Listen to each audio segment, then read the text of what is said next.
Alrighty, today we are going to talk about imitation and why it is so important. I'm Gabrielle Nicolay from SpeechKids, where we teach little kids to talk and help parents understand their little kids, which is what you're doing here now, hopefully.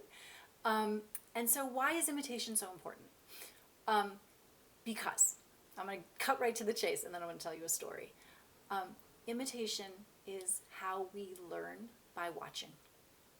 When we are looking, we are learning. And so our kids, from the time they are infants, right? What happens if you do this to a baby? The baby sticks out their tongue. There's like an imitation reflex. And as they get older, obviously that is less reflexive and more on purpose. But it is the way that kids learn, is by watching us. And they're watching us all the time, not just when they appear to be watching us. You know, they're watching us from the corner of their eyes when they're over there playing with the Tupperware drawer and we're on the phone, right? This is why you get nonverbal kids who say, right? They sound like they're talking, but they're not. That's because they've heard us do it. So I wanted to tell you a little story about a little guy who came to me, and he was not yet speaking, but he also wasn't imitating.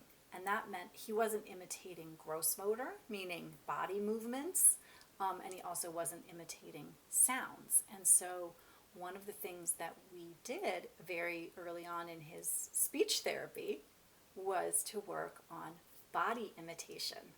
And so, you know, we would march, for example, around the room, and I would physically help him to march, to imitate what I was doing.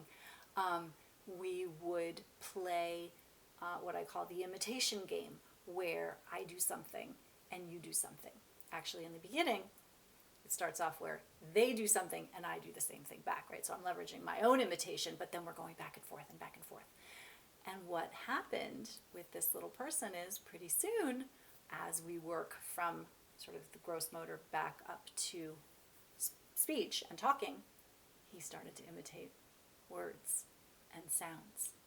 And then he started realizing, oh, I can use words to talk about my ideas. And that's when the snowball happened.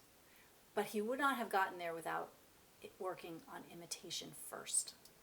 And so imitation is a powerful tool for social communication. In fact, body language, which is something that's really highly implicated in social communication, which is like how we interact with each other, body language is really about mirroring, imitating the person who's in front of you, right? So have you ever noticed, like, people who stand, you know, with their arms crossed, you're more likely to cross your arms. People who, you know, sometimes people will scratch their face and you wonder if there's something on here, right?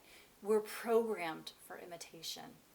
And so if you see a kiddo who's not imitating, that's a sign that something's going on, and it's worth a phone call to the pediatrician, to your friendly neighborhood speech therapist, or to a child development professional who can really start to hone in on why that's not happening. It's really important. Until next time, take care.